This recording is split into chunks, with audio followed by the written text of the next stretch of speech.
ఇక ఆ తర్వాత అక్కడి నుంచి మేము కుత్బుల్లాపూర్ పోయినాం. కుత్బుల్లాపూర్కి పోతేనే పరికి చెరువు అనే ఒక చెరువును చూసినాం. 62 ఎకరాల చెరువు జీర్ణం అయిపోయి 20 ఎకరాలకు వచ్చేసింది. ఎమ్మెల్యే గారి అండతోని కబ్జా చేసినారని అక్కడ చుట్టుపక్కల వాళ్ళందరూ చెప్తున్నారు.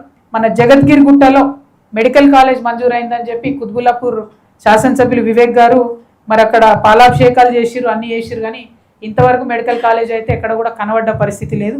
వచ్చి ప్రతి ఒక్కరు ఇప్పుడు నేను చెప్పిన ప్రతి ఒక్క ఎమ్మెల్యే గారు స్థానికంగా చెరువుల కబ్జా, భూముల కబ్జా, ఇక నేను ఎన్ని చెప్పాలి డీటెయిల్స్ చెప్దామంటే భయంకరమైన పరిస్థితి ఉంది.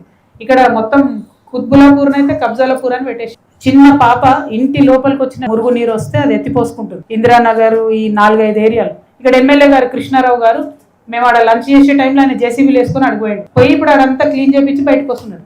మరి ఈ సోయి ముంగట ఏమైంది? ఇప్పుడు ఆయన ఊళ్ళో కూర్చున్నాడు కృష్ణారావు గారు 2 గంటల నుంచి.